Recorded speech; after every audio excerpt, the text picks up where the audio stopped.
Well, good morning, people. It is a wonderful day in this neighborhood. Have a look. This is our realm. So, when we started off, we were looking for a location between two mountains to construct the Hornburg. And here it is.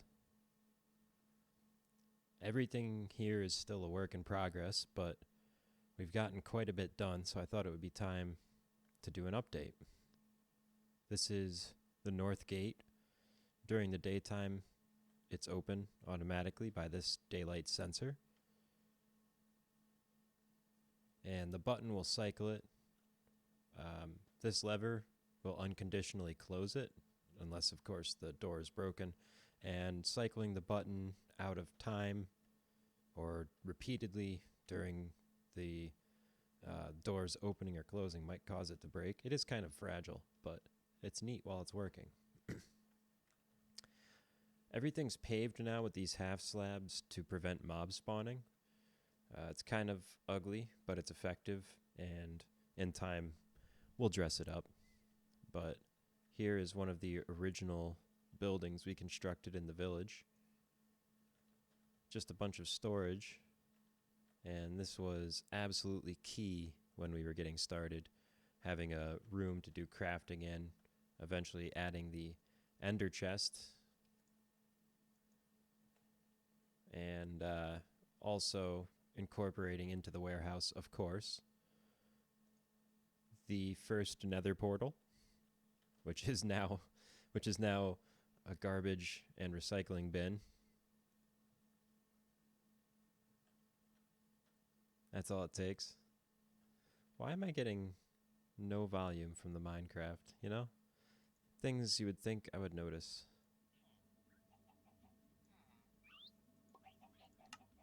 Okay. Well, you didn't get to hear it click, but the idea is I keep the dispenser turned off so that when items are recycled, they don't immediately get destroyed because accidents do happen. And then I come down here once in a while and I flip the lever just to destroy everything and empty out the dispenser. But let's say I dropped a diamond chest plate by accident or a shulker box full of stuff, I wouldn't want it to get instantly incinerated. Down here is the original branch mine, and it was a 2x2 staircase, just a spiral down staircase that I tore out to try and turn it into a piston elevator, but that didn't work, so now it's just scaffolding, and eventually it'll be a switched water elevator, but that's for another time. So here's the trash bin, and the way it works, there's a mine cart underneath here that can grab things through that half slab, so you just kind of have to get them close, and they will get sucked down and spit into that dispenser, where they wait for me to come in. And so fair warning, some of the signs in the warehouse aren't perfectly accurate. Like the coal is also flint, and then netherrack is more concrete powder and endstone. But that's because I'm transitioning out of this warehouse, so I've been paying less maintenance to it. And here's where we kept our food for a long time, and still keep a lot of it. You can see here the more valuable food items are kept in this warehouse. In this, I think I called it the supply house. Yeah. This is a place to recycle organic materials, things like seeds that are unneeded or poisoned potatoes, that sort of thing. This was an example. Just set up a little furnace. Sometimes I use it, so I didn't take it down, but it was just me playing around. In here is mostly entirely just a barracks with the new nether portal incorporated into it. This is just housing for villagers. When we first moved into the village, which was naturally generated here, we made it our goal to multiply the population, really cause the people to thrive. And then as we've been progressing, I fear that some of them have left due to the times of tumultuous upheaval. There's a lot of change happening very quickly. And that's uncomfortable for some. So the population is down, but I do think it's going to be booming back up soon. There's plenty of food, there's plenty of space, plenty of beds. There's no reason for the villagers not to multiply. Over here is the original sugarcane farm, which I can't remember. I think the first reason I made it was just to get paper. Oh, of course, to make books and bookcases, get the early enchanting setup going. And I never actually did that because we got so lucky in finding this location. Again, just looking for the visual aspects of it, a place between two mountains. Just on the other side of this wall, there's a stronghold. I mean, I am probably looking at it right now. Somewhere in this area, as a matter of fact, there's a hole. That's right. I forgot. So this is an expansion. This is a new part of the town. The line right here defines the old wall. So somewhere between this point and the outer wall, there's a hole that just goes straight down into the stronghold from here. But yeah, we used that library in the stronghold to erect our enchanting area, and the switches you may have noticed down underneath the warehouse where the recycling bin is, those switches will teleport players to the end portal, the iron farm, and also the enchanting room. So there's a couple beacons strewn about. Less notable. More notable is this double farm setup, which funnels into a central 2-wide hopper line, and those hoppers feed into minecarts. I'll get into the whole storage system towards the end here, but first we're going to kind of go in order. So the way that things were built, we showed up and the village was here. We built the warehouse and the kitchen, and then this top-heavy building right here. This was one of the early constructions. This tower was one of the earliest constructions. And then what I built right here. The cathedral was natural, as was this little hut. I connected them with this ugly block of wood.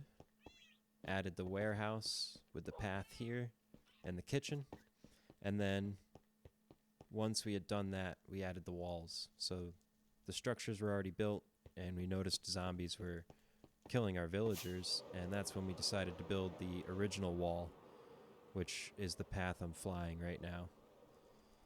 It was completely netherrack top and bottom, as you can see right here, and it prevented mob spawning excellently. Quite honestly, it was highly recommendable if you're looking to defend a village from mob spawning, to build a wall and use netherrack as a light source and a mob grinder. You could go next to the walls at night and hear the zombies dying in the fire because they were trying to get to the villagers, and the ground level netherrack would just destroy them. It was perfect. So you really never have trouble going to sleep, and as long as the interior of the village is well lit, there's no mobs to worry about. And that was peak villager time. So this is storage system right here. Like I said, I'm going to finish with this, but after we built the walls, I started ramping up production in different areas, and that's when the first bit of warehouse was constructed. So the first bit of warehouse got plugged into the west gate here. So this west gate, originally this opened outside, and I built the warehouse around it. The warehouse is still unfinished, as are most things, because anything can be improved. So this is going to be more bulk storage. These are just silos that I decided to contain inside a building rather than outside of it. And they went through a couple different iterations. I borrowed ideas from YouTubers and then kind of just modified them because the principle's simple. It was just a matter of getting my brain to work on that method. This is my dirt storage. It was the first one I created by myself. I think I was looking for one wide tileable, and I actually moved away from that ultimately because 3 wide is not, it is significantly larger. It's a factor of 3, right? But it's not preventatively larger because of the way that it is able to read out. So these designs here are kind of trash, quite honestly. This one's getting closer. This design right here is almost the final design. I'll show you the final design because the problem was with the lighting. I wanted a early hopper to light a redstone lamp. So the way that this one works right now, in order to get the first lamp to light, I have to fill a double chest, 3 hoppers, right? And this single chest before I get a signal to come out of this hopper here. So before there's even one lamp, I have almost almost 4 chests of storage filled up. And I felt like that was not realistic. You know, at the point I have a double chest filled, I want 1 lamp to come on. So the solution to that is in here, but that didn't come straight away. First was the bread storage. So in the process of designing the silos, I decided I wanted a button that would produce food. He's taking it all. It gives out somewhere between 18 and 20 bread, depending on the... Get off it, it's my food. Depending on the tick rate. And the mechanism is really ugly. It's really ugly. This is when I was just warming up to redstone again. Especially, redstone's a little different in Bedrock. Not a lot, but a little bit. So this is 2 pulse extenders chained together to make the button press longer. And then those wire over to this guy. Oh my goodness. Coming in here and breaking things. Nope. So I'm already confused. What do? The pulse extender retracts a piston. When the piston is retracted, it powers this repeating circuit.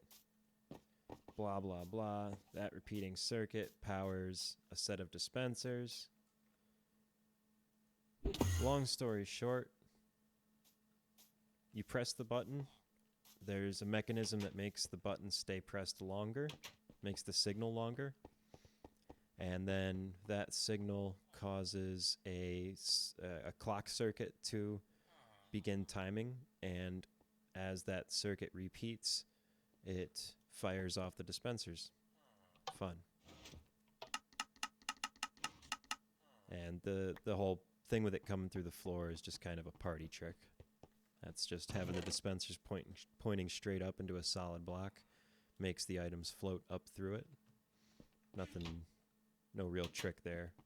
And then this door opened outward. You could see the original wall here, but I've expanded to include this. For some reason the lighting updates are broken with Bedrock. I'm not sure. Now, upon building the warehouse, I think I had already built the melon silo, but they were around the same time.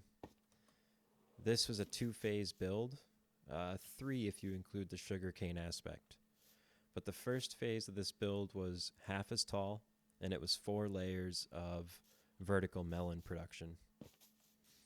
The second phase added another 4 layers on top, so that it is 8 layers tall. And the way it works, there's a stalk inside there that grows a melon, and every time the stalk grows, a signal is output by these little red dots.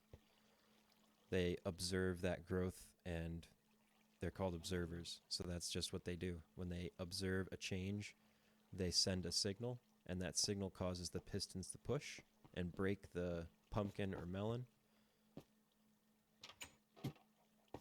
which would get fed down into here.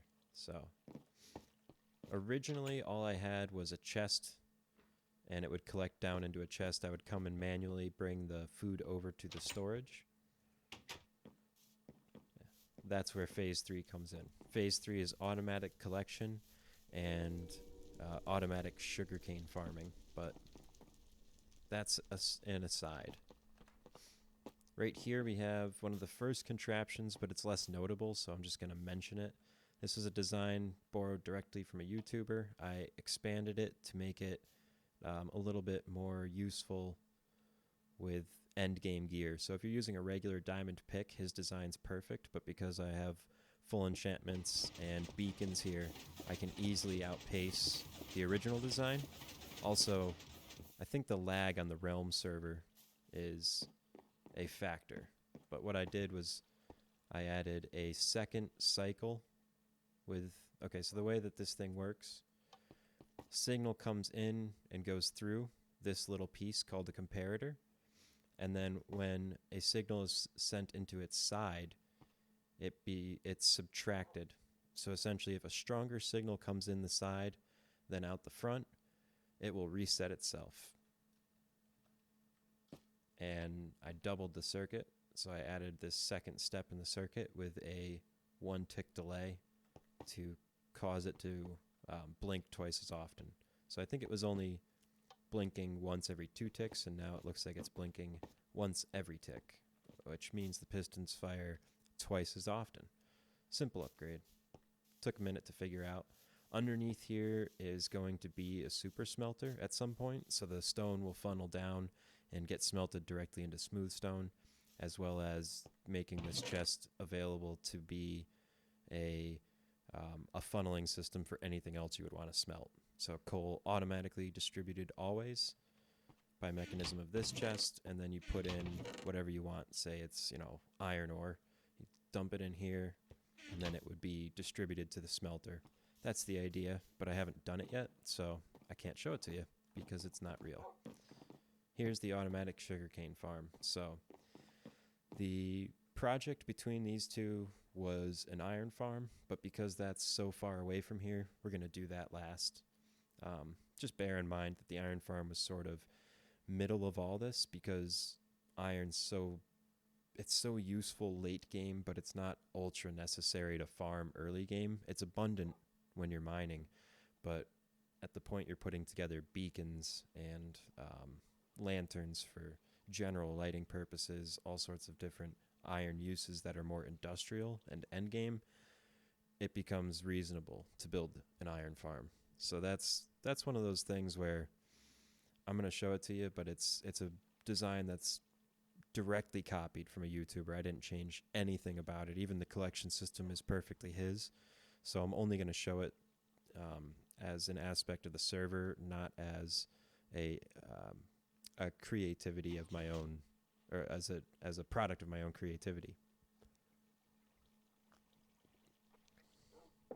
I have to say, one of my greatest pleasures in life is the taste of coffee and a little bit of Minecraft. This ugly little pyramid is a hopper container. It could be used for many different things, but right now it's mainly just chickens for collecting eggs. And it pipes directly into the minecart system. This is going to be the melon farm. Right now, the silo produces just pumpkins. I'm going to test out a more horizontal than vertical method. I'll get back to you when I know once I've done it and I can kind of review it.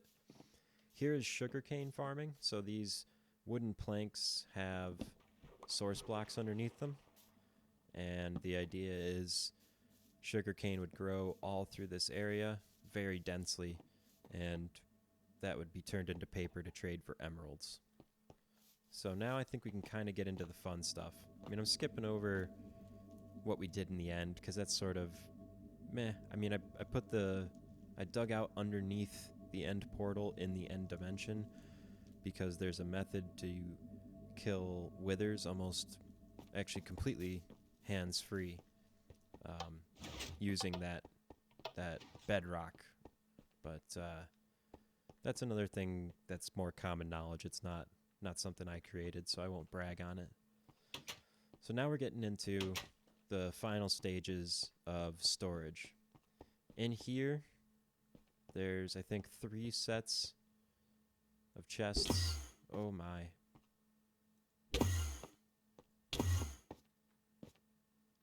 I don't think I can even get... Am I in here? Oh, it's so terrible. So it's very, very dense. I don't know why I did it like this. It was just a habit. I was bringing hoppers back and moving everything away from the wall. It didn't work well. It wasn't a great idea. Let's get out of here. So at this point, I wisened up, and I don't know... I can't remember what's stored in what right now. But this is when I figured out that I could read directly off that first hopper. Right? Just boom, boom, and it'll send a signal straight in. This was an evolution of that, but it wasn't a good one, I don't think. Yeah, because I'm reading this chest here. Okay, so this one needs to be updated. Now, here's another one.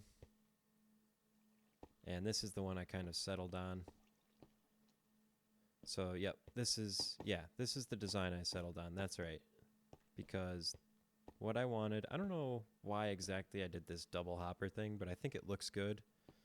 And I'm going to keep it like that. But what it's doing is it's reading, once this first double chest gets full, then the hopper will begin to back up and output a signal, and that will light the lamp. So this is a little more, it's a higher resolution reading of how much storage is being used. This one kind of works because this double chest fills, and then you got to do 5 more. But this will start putting out a signal almost right away. So it's a little bit off from the rest of the system, but it's pretty darn close. It's close enough not to matter. Actually, it might be, yeah, I'm not doing the math, so whatever. And then I built those silos knowing I was going to want automatic sorting. I ran them up to these hoppers on the roof, and then incorporated a minecart system to deliver all the goods. Now this one's on a timer because this side is the wheat and seeds. And you know what? I've actually got the farm here all grown up just so that I could show you guys a live demonstration of how it works, because it's pretty cool and it works really well. Oops. Pop this button, no fancy timer. It's super, super simple. Timer would be easy to incorporate, but I just don't think it's necessary. I'm not auto planting. Oops. I'm not auto planting the farm. There is no way to do that except with villagers. So having it on a timer is kind of pointless, you know? Just let the water run, let it wash the items down, and then I'll come back and turn it off whenever I feel like it. It's no big deal. And the reason it's no big deal is because it provides an abundant surplus. As you can imagine, this is a lot of farm for, what, really just one person?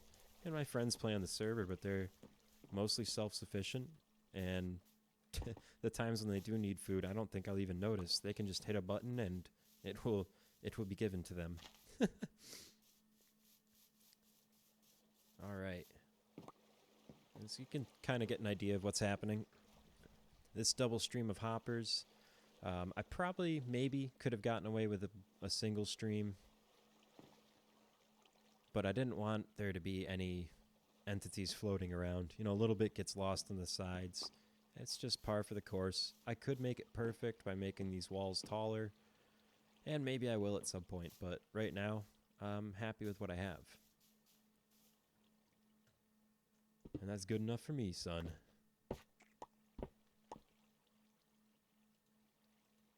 grab some dirt. We're closing that up so if it goes nighttime while we're underground, we won't have any surprising creepers. You can see the minecart's already gone. It picks things up really, really quickly. Right? You can see the pace is excellent. Excellent, excellent. And... oops. Oh, I'm out of pearls. Guess we're going old school.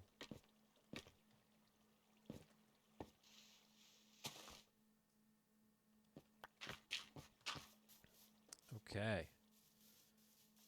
So we're going to go to the destination of the minecart. And right now I really wish I had pearls. I should have gotten more before I started the video, but not to worry because we have 3 lamps of pearls. Oh, I can't wait to show you my mob farm. Okay. I forgot about that entirely. That's so funny. So you can see the items funneling down through the system. And it's quite a light show. If I had the cane farm going, those lights would be running too. But the cane's getting pretty full, and it's noisy, so I'm not running it right now. I'll show it to you in a minute, though. And let's see, this guy's probably... oh, he's still here.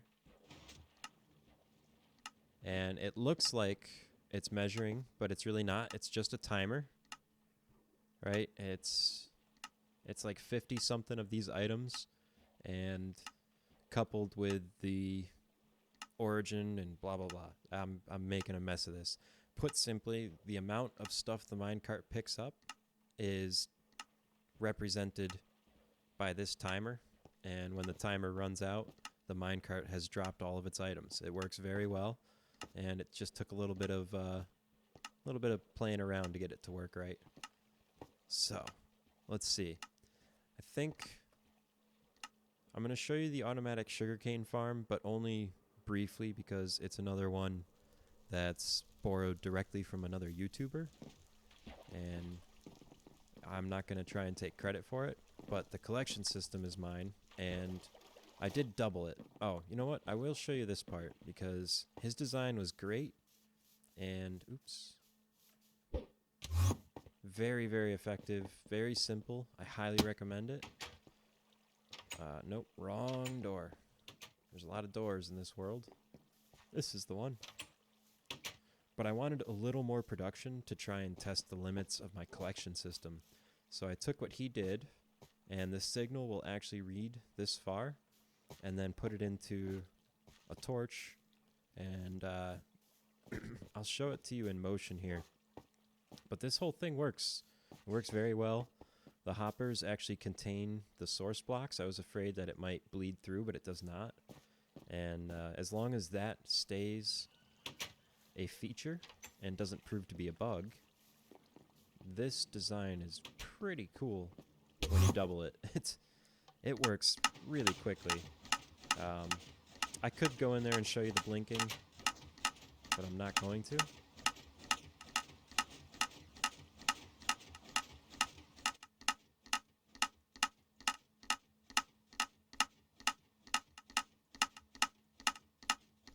Why is that?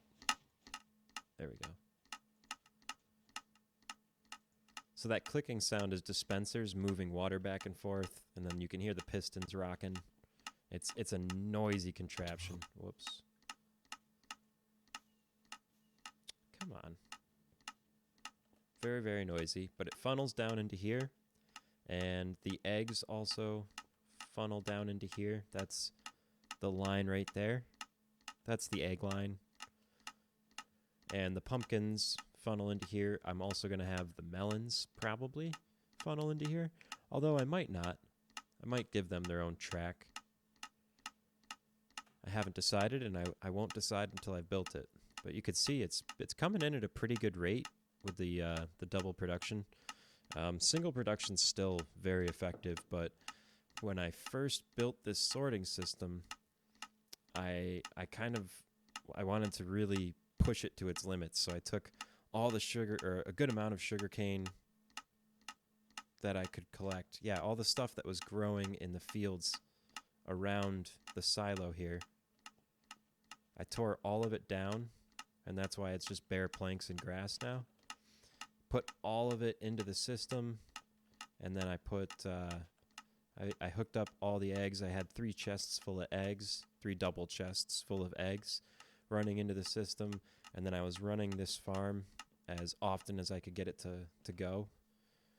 And I think I had, oh yeah, so there was also a bunch of pumpkins and melons already in storage that I transitioned over, and rather than putting them in by hand, I ran them through the system too. So I had this thing just maxed out, and I wanted to see if it would break, you know, where might the limitations of it be.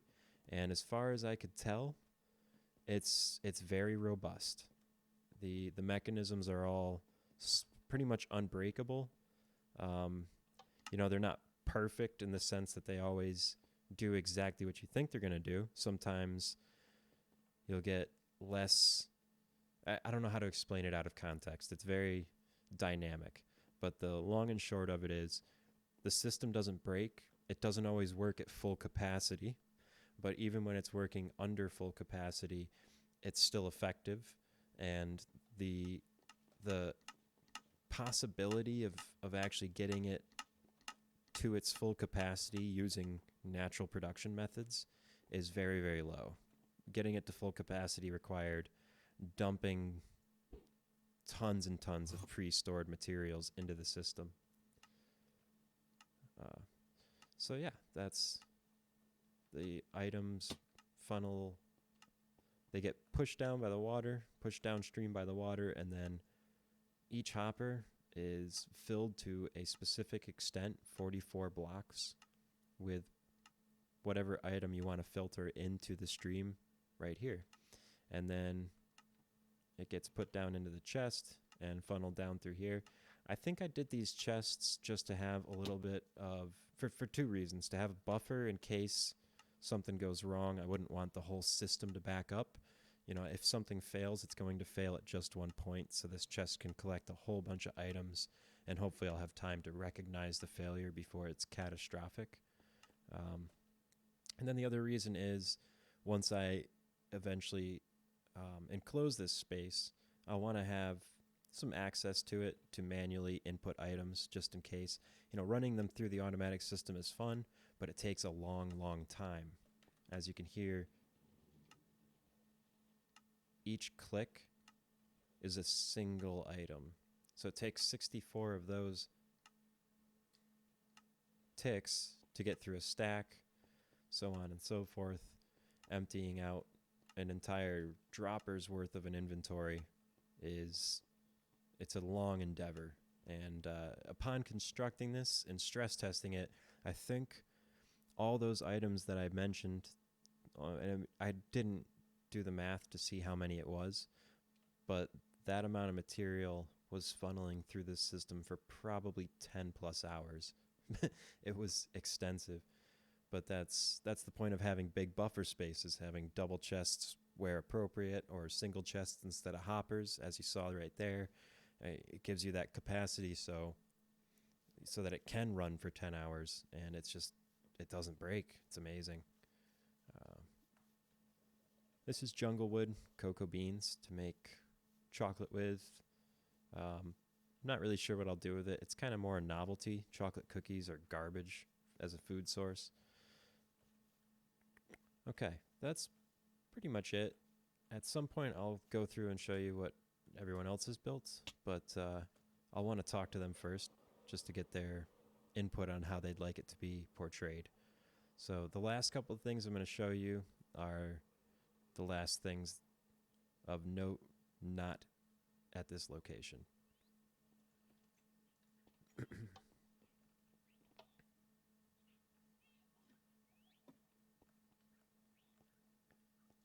Actually, these are of note. If you're not familiar with the game, these are command blocks, and they can be used to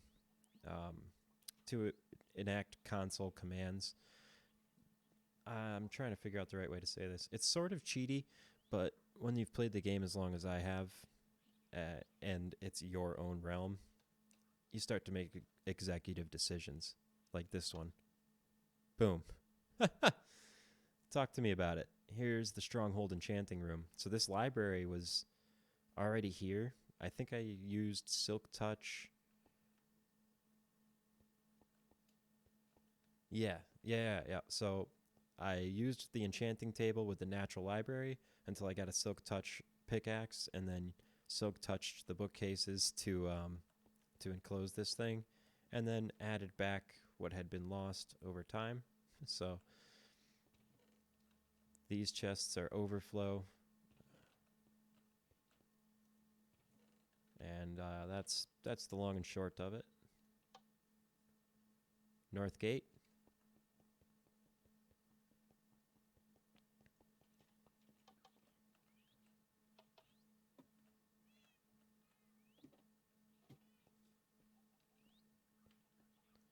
And then this is actually relatively close to where that library was, but the structure is underground. And because it's underground and very maze-like, it's tragically difficult to navigate. So I've created both of those buttons. With a little bit of focused effort, I could probably bypass the need for that. But who cares about focused effort when you can have code in your favor? Boom. Our end is pretty standard. I mentioned the Wither Killer underneath the bedrock portal. So here's a portal made of bedrock, and then this is the Wither Killer. Nothing too fancy. You basically spawn the thing right here, and then it gets stuck centrally and suffocates. And that's really all there is to it. It's not great and exciting. It's just a way to collect nether stars without dying. But here is something actually to be somewhat proud of. It's very, very simple. The way it works is it's an ender. That distance is far enough to allow the mobs to spawn in. This ceiling is low enough so that they can't get close to me. And because they aggro just by making eye contact with them, once they spawn in, I can pan back and forth, and they will come over to me and get killed. And that's why I have hundreds, maybe thousands of pearls. Of course, it's not going to work now that it's on film, right?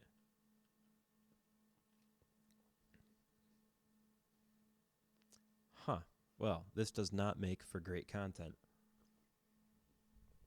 There we go. And that's probably actually 4 of them. Yeah, see? It'll split. Mob spawning is kind of weird in Bedrock. But this is the basic idea. And because all my gear has mending on it, this is where I come to fix my stuff. Experience points when you have mending, repair your equipment. I think I just caught the pants going back to full health, which is kind of cool. So now I gotta get out of here. Nice thing about Endermen is they are peaceful as long as you don't look them in the eye.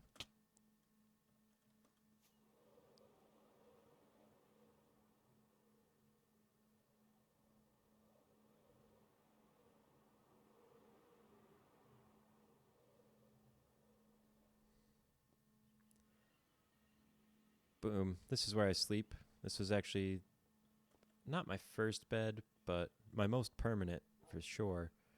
The steeple of the cathedral. We've only had one pillager raid on the village, and let me tell you, was I ever successful. That was before I expanded, but during the netherrack walls. So they were stuck outside, unable to enter the city, and I basically just stood up on top of the tall buildings and shot down at them. It was a lot of fun.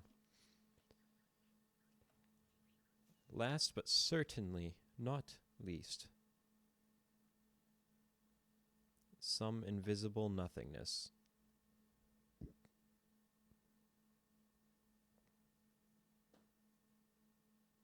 This is the iron farm.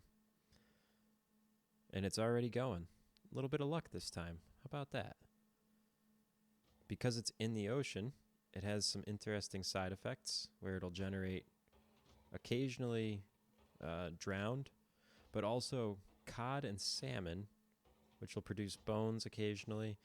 And then the string comes from, I think, cats, sadly enough. So there's some neat products. It's not super efficient. It takes a long time to generate iron, but it does work. And it's fully AFK. There's no interaction required except to,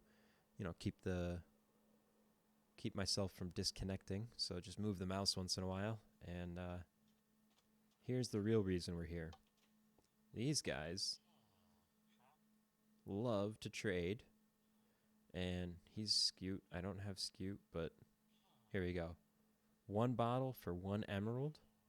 1 emerald for 1 bottle of enchanting, which is XP. You throw it on the ground, it breaks, and it's experience points, which, because of the mending, can actually repair all my equipment, which is great. So I can have a stack of 64 bottles in my inventory just waiting to repair my stuff in case I'm out on a long mining expedition or doing some long-winded underground construction, excavation, I should say. Pretty awesome. Let's see. But that's secondary. Before I built this one, I built the one opposite, and I built these just after the iron farm. I tried to build them close enough to keep the iron farm going, but they had to be far enough apart so that the villagers wouldn't be sinking to the same village, because that would break the iron farm. So it didn't end up working out. I can't hang out here and trade and still generate iron, but that's okay, because either way I ended up with these great trades. Smite 5, 14 emeralds. These prices are actually a little bit inflated right now. Silk Touch, this one's not. That's rock bottom. And 18 paper for an emerald. I don't know if you noticed, but we have a ton of paper because it's a direct product of sugarcane, and our sugarcane is automatic. What do we have here? Protection 4, Feather Falling 3, Efficiency 5 for 7 emeralds. Infinity for 1 emerald. And mending. Who cares how many emeralds? It's mending. Especially when you can get emeralds by trading paper, which is just so abundant. I mean, undeniably abundant.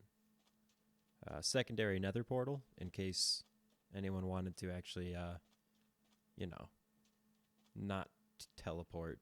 I don't know what I'm saying. Who wouldn't click a button? It's a great feature. It's a great feature.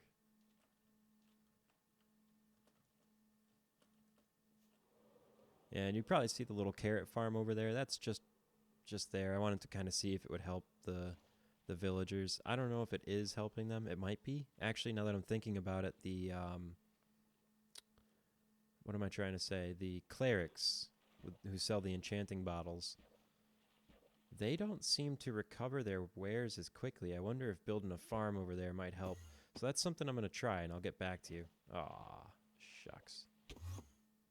I'll let you know if that farm actually helps them turn over their product quicker, because that's definitely something I'm noticing. I want tons of those bottles of enchanting, and those clerics just, they don't seem to be replenishing their stock very quickly at all, and their prices go up very, very quickly. So we'll see.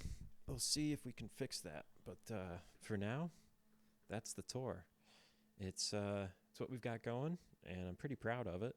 That storage is going to expand. We're going to get more automation for our farming, and just keep playing around with the different mechanics of the game, trying to string together bits of code to create something visually appealing and somewhat useful in a sense.